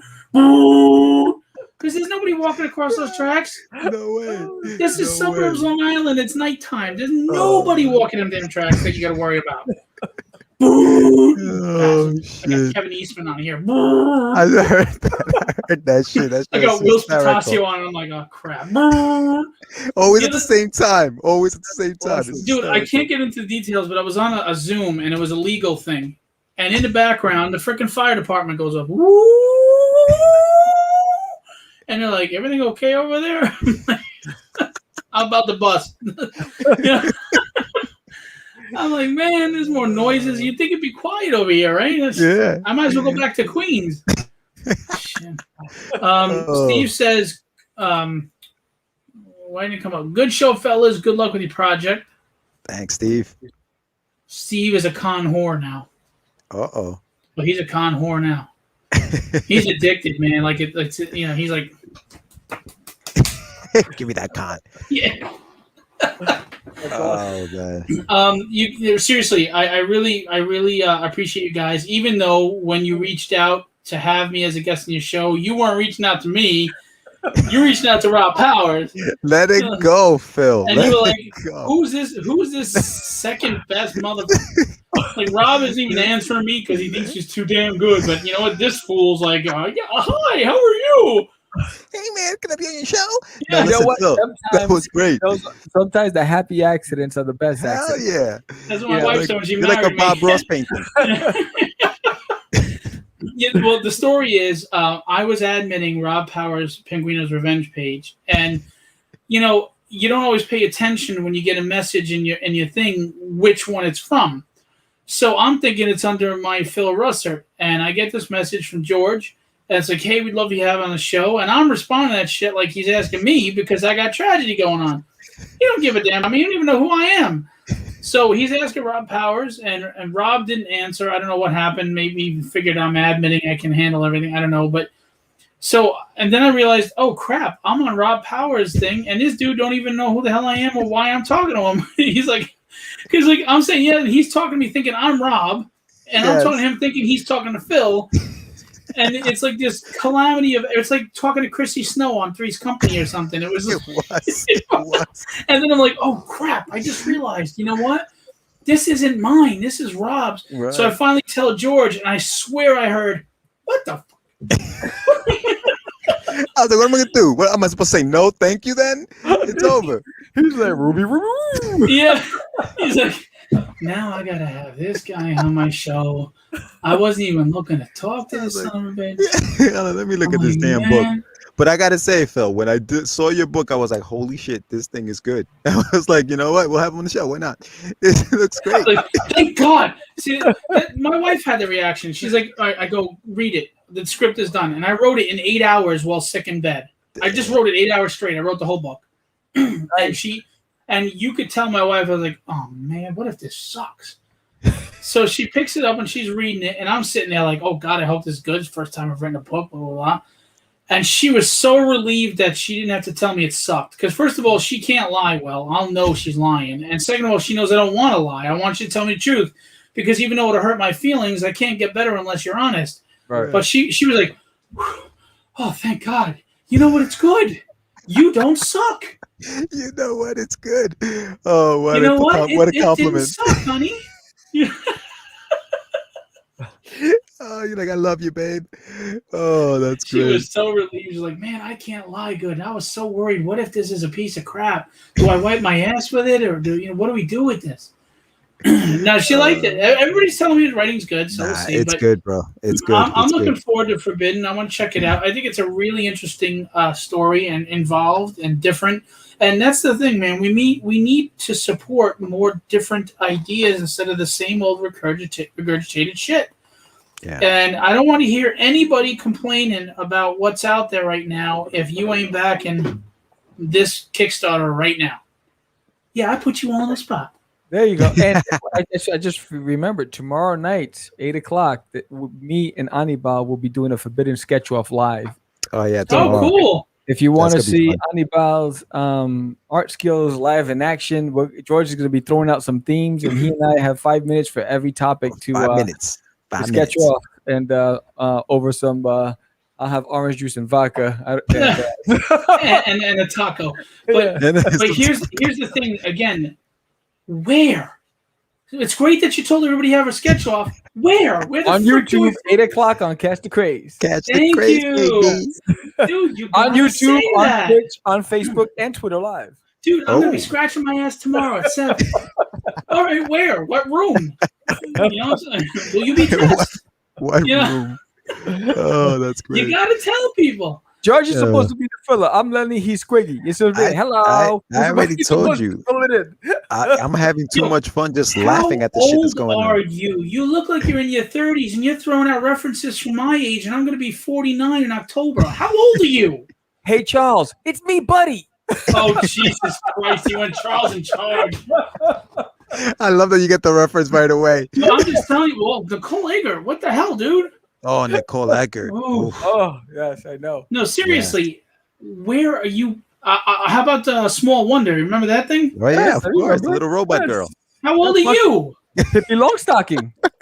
Oh, we're, How listen, old are you? we'll talk, Phil. We'll talk. When I Dude, finally I'm old meet you. enough to remember there was a Saturday morning live show with Little Boy and Sasquatch, Mhm. the original Shazam TV show.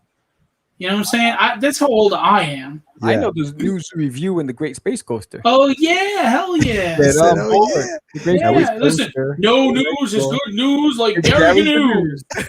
Yes, yes. Hell yeah. Oh, Fraggle Magic Rock. Garden?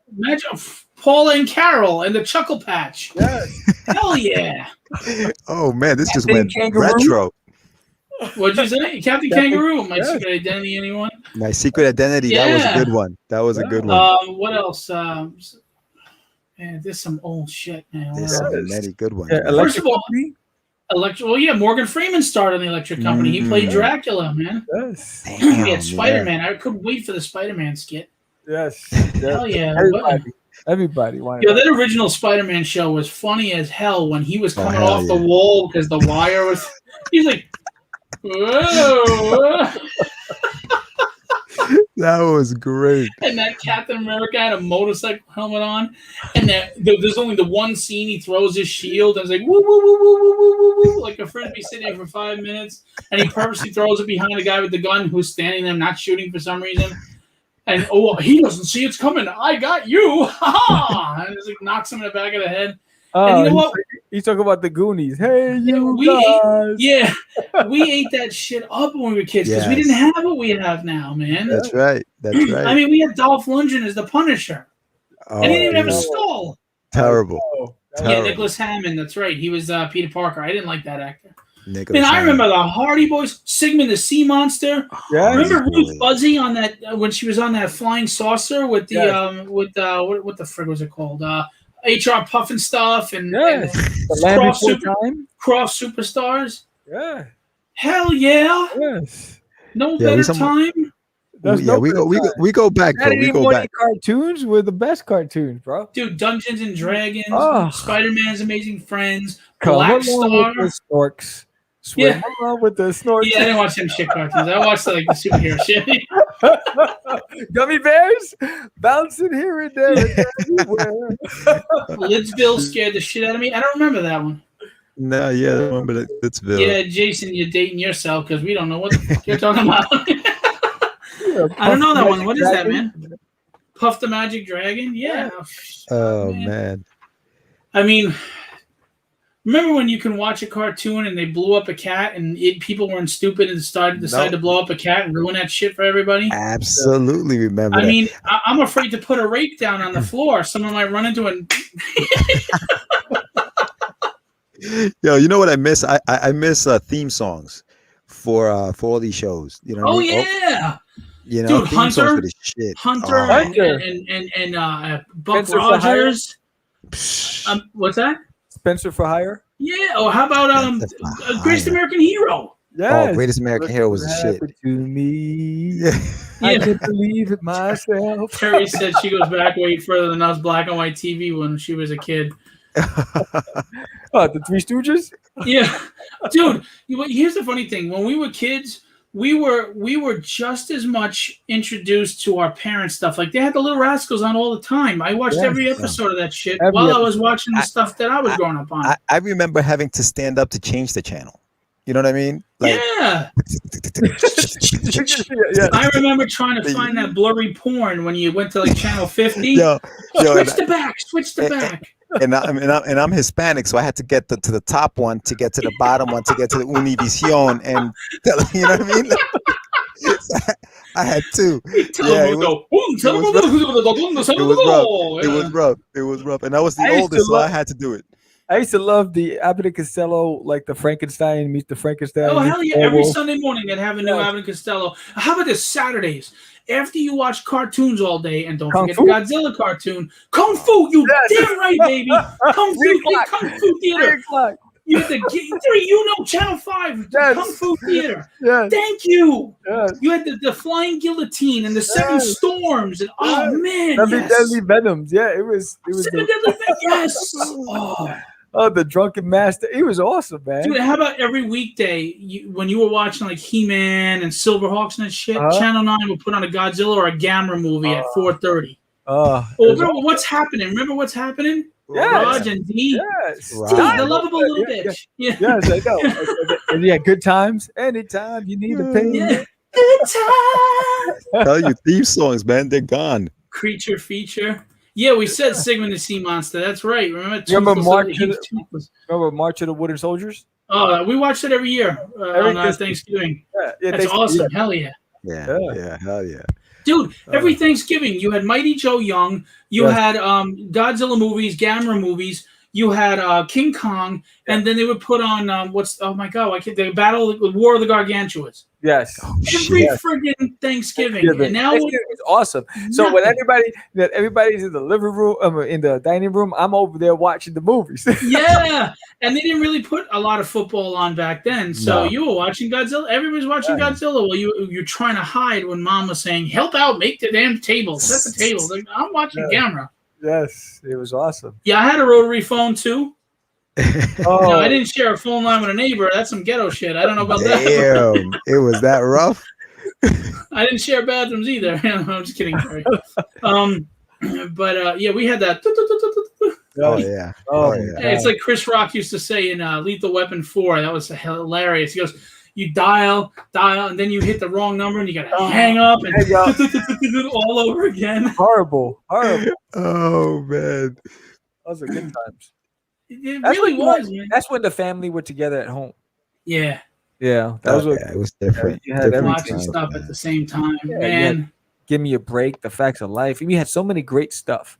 Oh yeah. TV. What you talking about with us? Yeah, Yeah. What you it was talk- awesome. yeah, different strokes, baby. Dude, Yeah. here's two really obscure shows that nobody seems to remember. I did. It was an hour show called Strike Force, and it had what's his name who played the captain in Airplane, Robert Yeah. Stack, and that show was awesome. It lasted one season, and then there was the guy that played the first neighbor, Steve Rhodes, in Married with Children. He was with what's his face, Jason Bateman, and it was a show called It's Your Move. Oh, and that shit, was I remember that. see, Terry knows Strike Force. I love that. Yeah, it's called It's Your Move, and it was an awesome show. It was really fun. It was only on for like a season or two, and then it was taken off. And then it was there was Hardball. It was what was the Asian kid, Ernie Reyes Jr., who was really black belt, and it was him and Gil Gerard. Oh shoot, you bring it back, dude! I'm telling you, man. Yeah, David Garrison's. Yes, it was Steve from Married with Children. Yeah, thank you. Yeah, Steve. Dude, I remember Space 1999. Wow. I remember the black hole. Oh, Manimal. Yeah, remember Manimal and Auto Man? Manimal. Auto Man. Remember the guy turned into a car? Yes. It had that the opening credits had that little thing that used to go around. The dumbest shit, and we loved it, but it was fun. Manimal. Jesus. Yeah, man. And he was his sister, the guy who played Manimal, his sister was the woman in The Flash with John Wesley Shipp. Huh. Yeah. Didn't know that. Yeah. Man. Flash Gordon. Hell, the cartoon. I have it. Oh, yeah. Dude, I have all those classic cartoons. I have all of them. I even have that the Tarzan one that they did that was in the same Tarzan. I watch that every weekend. Yeah, man. Yeah. I have the Dungeons and Dragons on DVD, Silverhawks, Thundercats, and my little girls that you met, they're all watching that stuff. Dude, nice. They were in the car singing Thunder the Barbarian's theme song, and I cried with pride. You were, yeah. I have every episode of Alf and every comic book of Alf. Yeah, man. I was a big fan of Alf. I remember that. Yeah, he liked to eat cats. Hey, Willie! Yeah, that was the thing. Here, kitty! Yeah. Weren't they supposed to bring that show back? Yeah. Like do a reboot? Oh, my gosh. What the hell happened? I don't know, but that would be awesome. I think maybe somebody tried to cancel, like cat lovers cancel culture or something. I know, right? He can't eat cats. He can't eat You cats. can't abuse cats. Yes, he's a sock puppet, ladies. Gentlemen. Yes, keep him away from the pussy. On that note, pussy cat. Man, get your ass to Texas because you just got me knocked off. Try to get you canceled, Philip. He's trying to get me out of here. Man, first Mark goes all anti-white racist and shit, and then you go all anti. What a way to open and close the show, huh? Yeah, you know how we do. It's crazy up to here. Meanwhile, I got people probably going, "Oh my god, hi Chihuahua, hi Chihuahua, ooh, Chico and a Man, Chico and a Man, dude."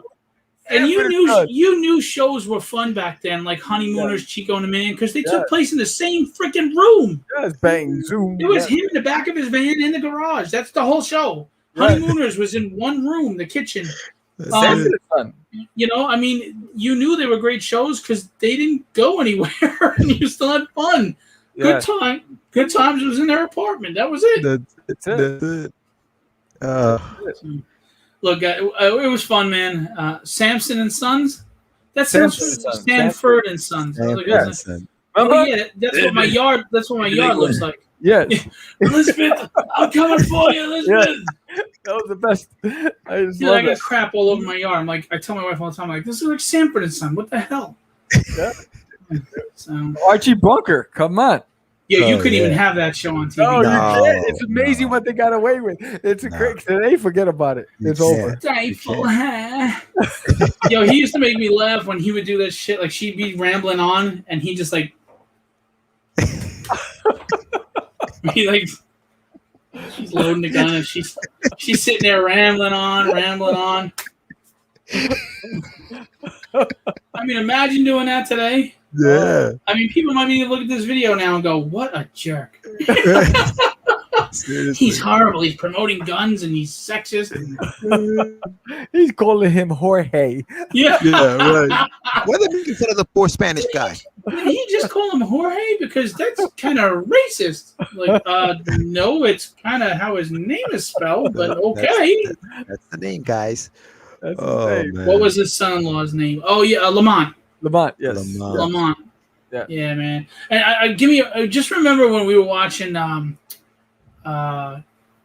friggin' What's Happening and what's his name was joining the Rockets, the fat guy, and he's doing all that dancing and slapping, and he had the suspenders and he's doing Rerun. That's it. Yeah, rerun. It's Roger. Hey. Yeah. Wayne was Wayne or Dwayne? It was Dwayne. Dwayne, Roger. Hey. Wayne. And it was Raj. R-A-J, Raj, not Raj. Yeah. Raj, And D, and then the mom. Yes. Man, we used to watch it all the time. Three's Company. I loved Three's Happy Company Days. was my favorite. Three's Company Happy was Days. my favorite. Yes. Yeah, the Rockets and the Moon. Yeah. Yeah, I used to love Three's Company. Mork and Tuesday Mindy. nights. Mork and Mindy. Nanu. Yes. Nanu. Oh, man. Good shit. Good Those are shit. the best times. I mean, you had stuff you could talk about at the dinner table with the family, and there were specific times and for specific shows you didn't want to miss. And I'll tell you this right now. I don't care what anybody says. Late 70s, early 80s are the best time ever for everything from music to movies to whatever, and I can prove it. Elvis. In comic books, name one legend out past 2000. Legend. Mm-hmm. Okay? Now name a legend in that time period I just mentioned, like say 77 to 87. Name a legend. You can name about 50. Now, we just named about 50 TV shows we love. You go into movies, you got the Star Wars trilogy, and you got Indiana Jones, you got Goonies, you got Die Hard, you got Jaws. E.T. We were talking about E.T. Gremlins. I mean, you can name 100 movies that have stood the test of time. Conan. Yeah. Oh, dude, I was humming the music the other day. I don't know where I just woke up with that, and I was like, maybe I feel like conquering somebody or shit. But we were at ZoloCon, and on the big screen, they were showing Frazetta's work, and they were playing the theme song to Conan the Barbarian. It was awesome. Yeah. Greg's got it right, man. Yeah. We used to be able to laugh at ourselves, and now everyone's too sensitive. Yeah. If you can't laugh at yourself, you're going to have a rough life. And that's what I keep telling my daughters. So I tease them a lot. You heard me teasing them. And you heard them laughing with me and joking back, right? And they joke back. Yeah. Because I'm trying to teach them when kids mess with you, and you can be able to laugh it off. Right. Don't act like the world is ending. Words don't stop you from living your life unless you make them stop you. Yeah. They're just sounds coming out of some jackass's mouth. Yeah. Absolutely. And that's your after-school special for today. Yes. Schoolhouse Rock. Conjunction Junction. Yeah. What's your function? Dude, I'm just a bill, an ordinary bill. Meanwhile, we learn more from that cartoon and the shit they're teaching in school now. Oh, even the commercials. They call me Yuck Mouth. Oh my God, I love you. There's two commercials nobody remembers. They call me Yuck Mouth because I don't brush. How's about a little kiss? And then the other one is the pills. We're not candy, believe us. Even though we look so fine and dandy, when you're sick, we come in handy, but we're not candy. Oh no. I don't know why I remember that. Happy fingers. Yeah, all these years I remember that shit. But when you said they call me Yuck Mouth, I wanted to marry you. I mean, holy cow, nobody remembers that, man. It was awesome. But you can find it on YouTube. Oh, that's amazing. Yes, you can find Here's a movie for you. It used to be played all the time. It's campy, but I love it. Hawk the Slayer. Did you ever see that? No, I never saw Hawk the Slayer. Go look that up and go watch it. Hawk the Slayer. It's campy 80s, but it's fun. I got a campy one. High Feather. Camp High Feather. I don't know that one. Oh, talking about the sunshine shining on me. It was on Channel 13. it was a good. I was in love with High Feather. I gotta check that out. All right. Yes. Yeah. Oh yeah, great. Man. I learned all my science from 3-2-1 Contact. Yeah, man. Yes. And you had Bill Nye, the science guy. Oh yeah. Morgan Freeman's what was that, Wormhole or whatever, and he's talking all like, we're going here and it. Like him and Barry White, man. He's like, oh, I'm getting in the mood, baby. Yeah. Making love. Yeah. Hey, how you doing? But you love it. You freaking new Yuck Mouth. That's fucking awesome. Oh my God, Sam, you're one of my new favorite people. Phil, you gotta end His it. man, You gotta yelling. end it on a good note, man. He came back. At first, you were like, "What the fuck?" Now he came back with that one. That was good. Yeah, man, you redeemed your Stan Lee You shit. redeemed yourself, bro. Yeah. All right.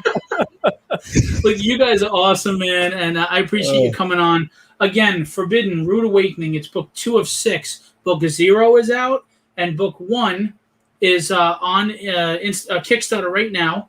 And they funded, but it's not enough, guys. We got to support. And if you're in the tri-state area and you want to come to EternalCon to come see Sam, he'll have other books for sale from his company as well. And because George is going to make an excuse not come to my show, I ain't shouting shit out for him. Damn it, Phil. He's in Westchester, Africa. You guys are awesome, man. I appreciate you. I appreciate your podcast. I appreciate your charity and letting me on as a second fiddle. And We got you, Phil. but you treated Anytime. me like first fiddle when I was on. So There you go. Now, Phil, thank you so much, man, for having us on. This was awesome, dude. A lot of fun. A lot of freaking fun. George, brother. just get a fucking background, will you? Because it's all white and plain. I will. Listen, Yeah. this is to not distract from anything else. I want you to focus. That's what it is. Yeah, but you wore a white T-shirt with a white background. Damn it. Goodbye. So And I got a blue floating shirt head. with a blue background. Yeah, we just see a floating head. It's like, oh my God, Martha, he's got a floating head. Cyborg is going to be at EternalCon, and Sam is going to ask him if he likes DC Comics. Thank you, Marky Mark. Yeah, I don't even tell you Oh, who said Mark. it. You know who said it. Mark is awesome. Yo, seriously, dude.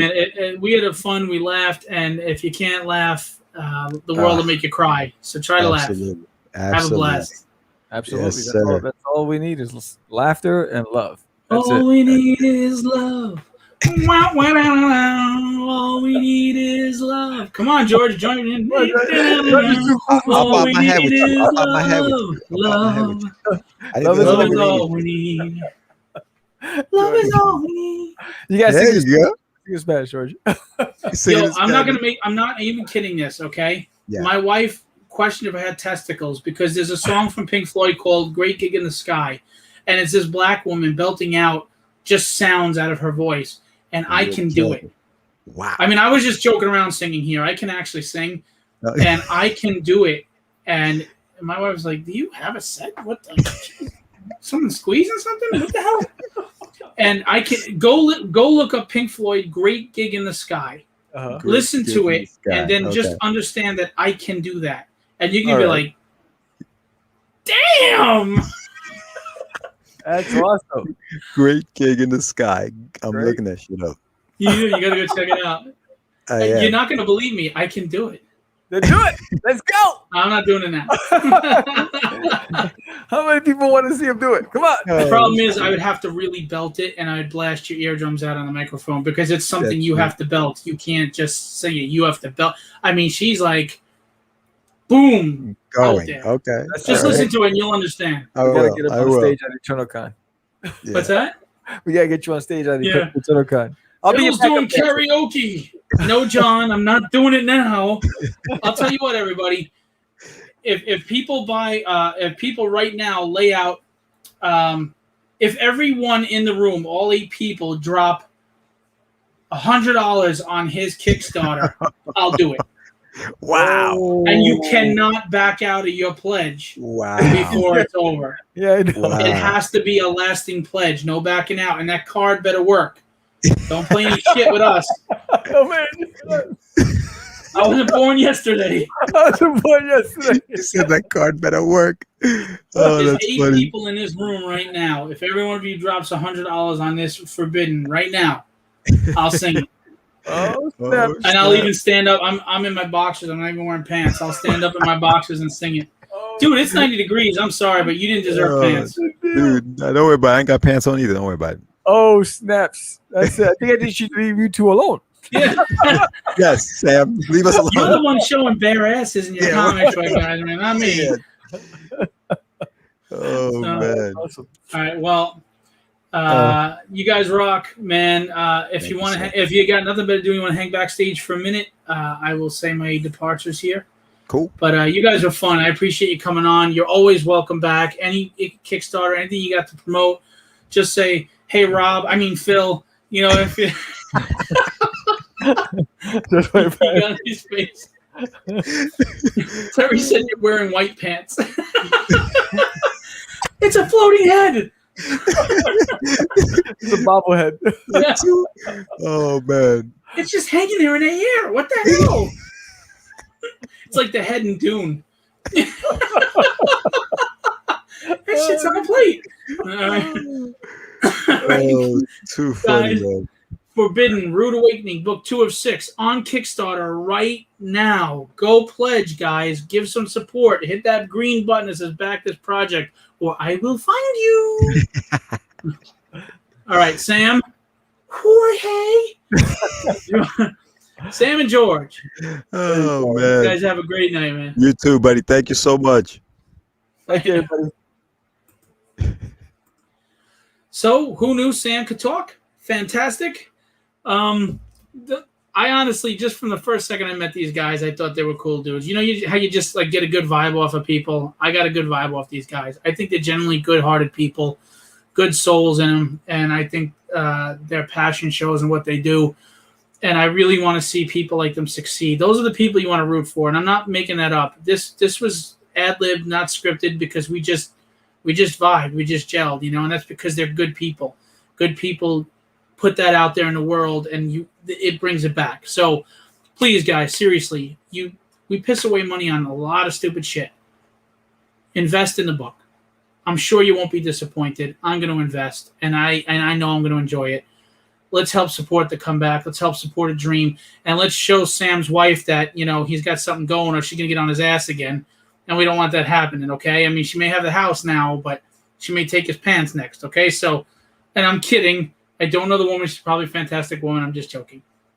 Anyway, just want to remind you, August 28th, you know, the show that George doesn't want to come to because he's in Africa.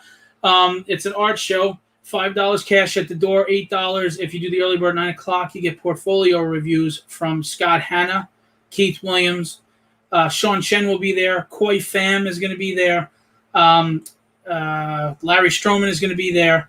Anthony's comic art is probably the biggest art dealer in the tri-state area. Will be there with hundreds of published pages from hundreds of published artists. We have a lot of great local talent. Also, Chris Batista is going to be there. He's an artist who did, oh my God, I'm losing my mind. He did Steel, and he did, oh my God, I'm losing my freaking mind. He was Legion of Superheroes. Thank you. You know, so we got a lot of DC and Marvel artists coming. We got a lot of great local talent. You can get sketch covers done, commissions, 9x12, 11x17. You can even do pre-commissions. My legendary illustrations, art repping will be there, and I'll have 2 of my artists, Bill Lutz and Chris Graves, and they're going to have commissions there. They're open for spots right now, 5 before the show to be picked up at the show. Dude, it's $5 cash, air conditioning in the middle of freaking August, and arts galore. And we will have Androids Comics there. And the show is sponsored by Scott Hanna and Pam Patak, their Art and Fashion Institute. So you'd even have information on how to enroll in their school. If you want to be an artist or an inker or a painter, you want to be a fashion expert, they are the ones to go to. Also, Tragedy fulfillment was stalled because I'm waiting on the mail. Didn't bring some prints, but I should fulfill by Friday. You guys will get your stuff before the by August, no later than the first week of August. Tragedy number 2 is underway in about a week, while Tragedy number 1 goes to Indiegogo August 3rd. So if you did not pledge on the Kickstarter and you would like to get a copy of Tragedy, go to Indiegogo, as Sam is stuffing his face again. I almost made him choke. Don't do that, man. I can't give you the Heimlich. I'm not there. So please go support the Indiegogo, or let everybody know. If there was a cover you missed on Kickstarter, we're going to have some of the big ones back. We're even going to have some new Indiegogo exclusives.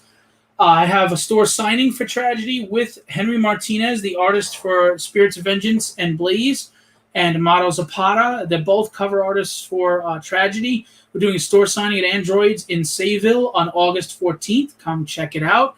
If you want my useless signature, I will sign your books. Just when you use my book to wipe your ass, make sure you don't get my name printed on your butt. We're going to have a lot of fun. We got the 14th, we got the signing. The 28th, we got my show. Tragedy's underway. Tragedy 2.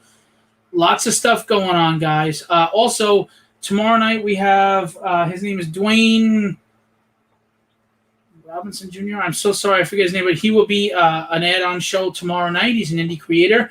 And Chance Wolf, inker of Spawn, Shadowhawk, he did a ton of Image stuff, will be my guest Friday. And he's a cool dude with a lot of great Todd McFarlane stories and just stories of his own. So come check that out Friday.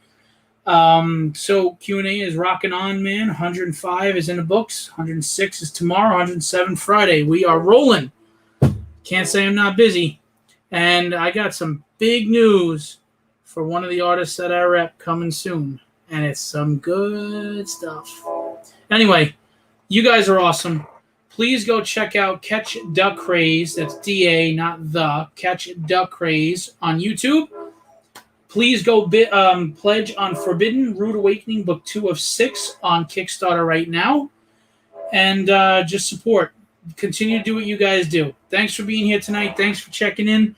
And I'll leave you with what I always leave you with. Be legendary. Have fun storming the castle.